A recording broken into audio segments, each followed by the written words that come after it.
Naniniwala ka ba sa karma na kung anong ginawa mo sa kapwa mo ay babalik sa'yo o sobra pa? May napanood kasi ako. Ang hirap daw pala kapag galing sa agaw ang partner dahil wala daw siyang peace of mind at lagi na lang daw iniisip niya na ginagawa daw ng partner niya ang ginawa nila noon sa dati nitong asawa. Super relate talaga ako dito. Dahil nangyari din sa akin to pero hindi ako yung nang-agaw ha. So eto pakinggan yung kwento ko. Meron akong partner noon. Di ko lang maalala kung gaano kami katagal. Wala atang 1 year pero base sa kanya ay mag 2 years kami. 'Di ba ang gulo? Wala akong maalala, ang kulit lang.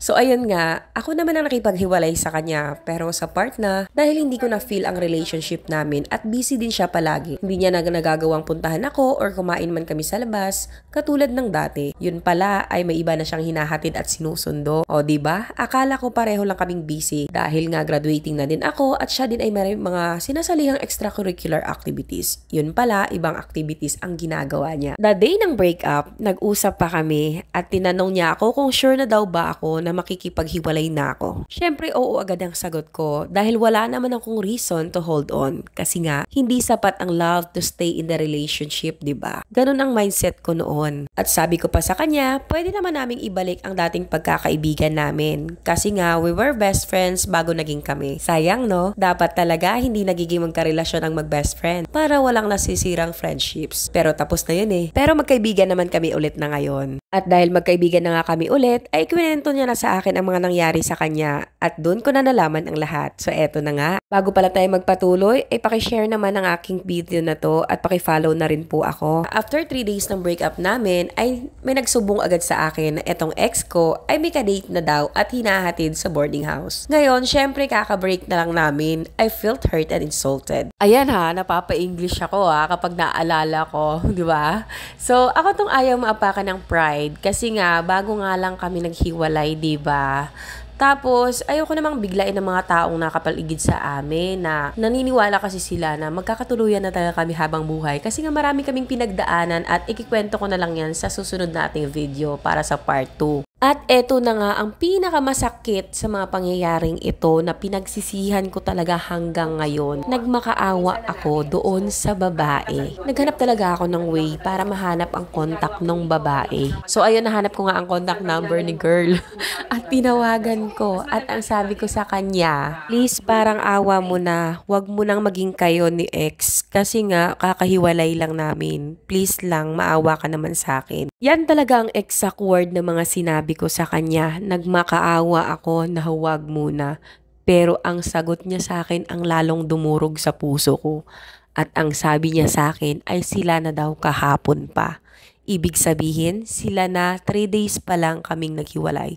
In short, na silang dalawa habang kami pa. Sa mga sinabi ng yun, umiyak na lang ako. Honestly, umiyak po talaga ako ng bonggang-bongga at hindi ako nakakain ng isang buong gabi at panay ang iyak ko. Hindi ako naiyak dahil naawa ko sa sarili ko, naiyak ako dahil naapakan ng pride ko. So ayun nga, wala na akong nagawa kundi tanggapin na lang ang katotohanan na mabilis talaga akong palitan. Tumagal silang napakatagal samantalang ako walang tumatagal na relationship at naging matigas na rin ang puso ko.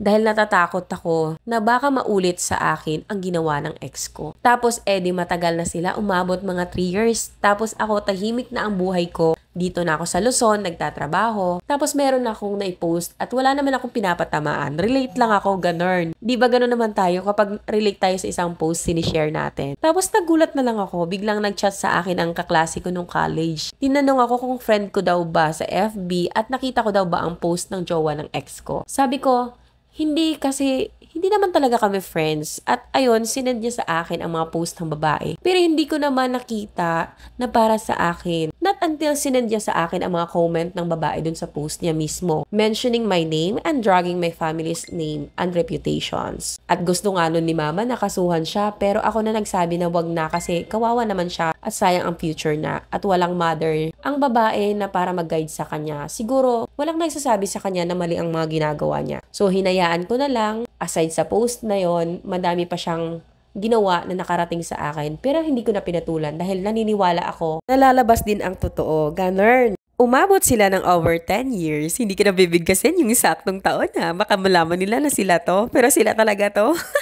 Ang tagal, di ba? Umabot sila ng ganyan katagal na naglolokohan at parehong may ibang karelasyon. O, di ba? Ang saya.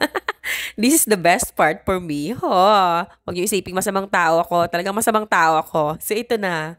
Naghiwalay sila dahil nalaman ni girl na nakabuntis na yung ex ko ng ibang babae at gusto nitong pakasalan ang babae. Ang sakit, di ba? According kay ex yan ha. Tapos ito pa, sabi ng ex ko, after 2 months daw nilang maghiwalay ng babae, ay may ka-second anniversary na daw ito. O, di ba? Deserve nila parehong isa't isa. Karma hits harder. Yun nga. Totoo talagang sinasabi nila na kung anong ginawa mo sa iba, ay baka masobra pa ang mangyayari sa'yo. Kaya sinagot ko ang ex ko, sabi ko sa kanya, buti naman nangyari sa inyo yon. At least, alam mo yung sakit ng ginawa nyo sa akin noon. Diba? Masaya ako. Quits na kami. By the way, sabi nga ulit ng ex ko na kahit sila na noon ay ako pa din ang nasa isip niya. Lumaki din naman ang tenga ko pero hindi mo ako mapapaniwala. Kaya ang sabi ko naman sa kanya, kaya siguro naging ganun siya sa akin o parang ang paninira niya sa akin dahil napifeel ng babae na kahit kayo na ay hindi ka pa rin totoong in love sa kanya. Ganon yun eh. Nananatiling insecure kasi ang mga partner natin kapag walang assurance sa part mo or sa part natin na talagang in love ka na sa kanya or wala nang lugar ang ex mo sa puso mo. Ganon po yun. Kaya ikaw, kapag gusto mo ng pure love at peace of mind, huwag mong kainin ang mansanas na pag-aari ng iba. Huwag mong angkinin ang kay Pedro. Dahil ang kay Pedro ay kay Pedro lang at ang kay Juan ay kay Juan lang. Okay? Yun lang. Thank you for watching. I hope you enjoy. Bye-bye!